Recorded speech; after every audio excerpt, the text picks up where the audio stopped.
The 17th verse of the Tao Te Ching. Quote, "With the greatest leader above them, people barely know one exists. Next comes one whom they love and praise. Next comes one whom they fear. Next comes one whom they despise and defy. When a leader trusts no one trusts him. The great leader speaks little. He never speaks carelessly. He works without self-interest and leaves no trace.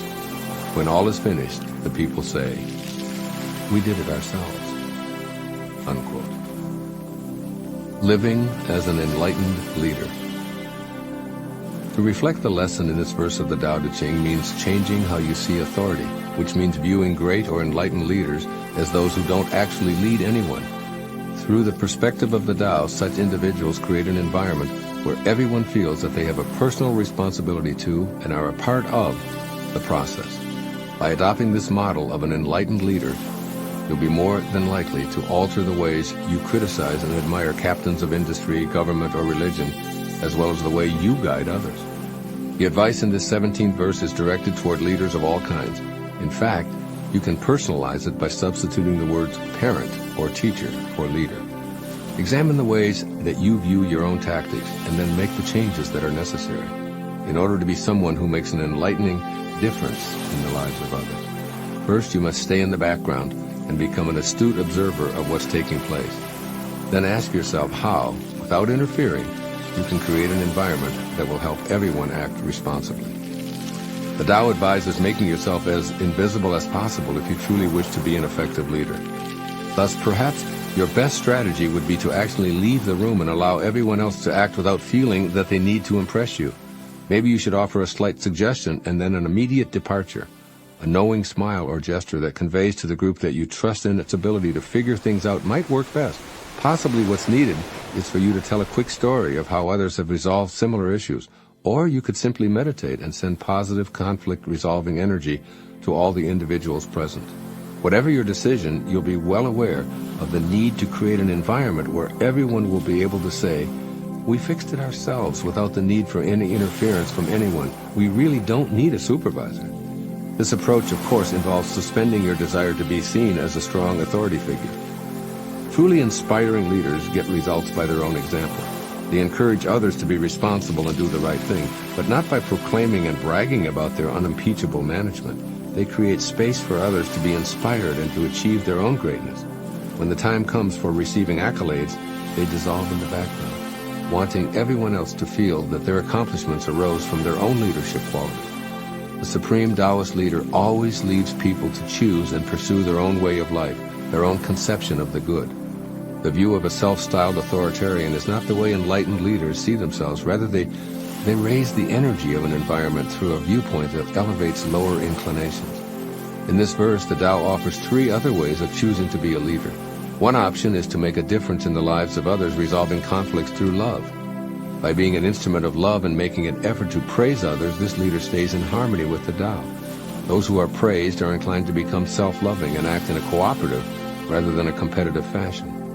The drawback is that using the approval and affection of a leader for motivation means turning control of one's life over to that leader. But if you see that the choice is between love or fear, the Tao always sees love as superior. The ineffectiveness of fear as a leadership style is obvious. If I can get you to do as I desire by using that weapon, then you'll only behave in those ways as long as I have the power to threaten you. When I leave, my influence over you departs as well. Studies have measured the effectiveness of teachers who were considered strict disciplinarians. Students in this setting were well behaved when the feared individual was in the room, yet when he or she departed, the classroom turned chaotic. The opposite was true of instructors who viewed education as an opportunity to praise and encourage students.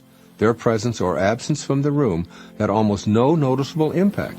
This is a great thing to keep in mind if you're a mother or a father. That is, do you want your children to behave only when you're around? Or do you want them to have the self-discipline to conduct themselves wisely whether you're there or not?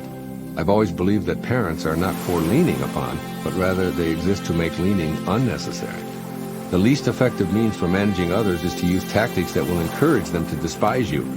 For the moment they leave your sight, they'll defy all that you say and all that you stand for. Dictators almost always find this out the hard way, when the people they've abused rise up to threaten them in the same intolerable fashion in which they've been treated.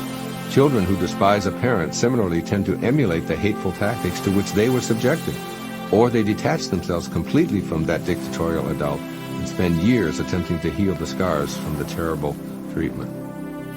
The enlightened leader trusts those whom he or she is in a position to govern. This view results in trust, as he or she who has faith in the people will be trusted by them in turn. Consequently, they'll be able to say, "We did this ourselves." So raise your children to be self-sufficient, to make their own decisions as soon as they're able, and to feel pride in the decisions they do make. See yourself as an enlightened leader and show the world a new type of leadership. Children who grow up with such a view will be the next generation of great leaders that Lao Tzu describes. Here's what I believe the esteemed master Lao Tzu is offering you today. First, instead of believing that you know what's best for others, trust that they know what's best for themselves.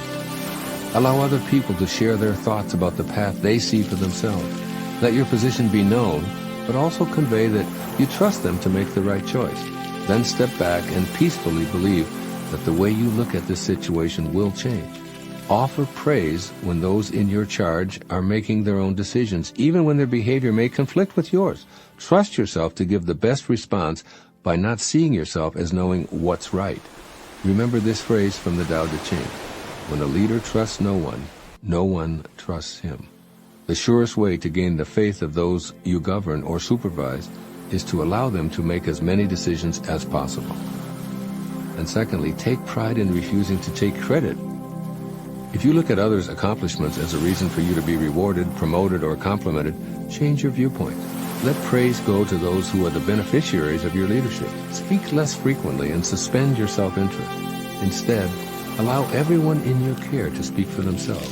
Change how you see their performance from being a credit to your skill to the thrill they exhibit over their own accomplishments. You'll cease wanting credit and alternatively feel the happiness and pride that they're experiencing. This is how the great poet Hafiz described it in the 14th century poetry that he composed. Quote, "Even after all this time, the sun never says to the earth, 'You owe me.' Look what happens with a love like that. It lights the whole sky." Unquote. Love those you're entrusted to lead, just as the sun loves our planet.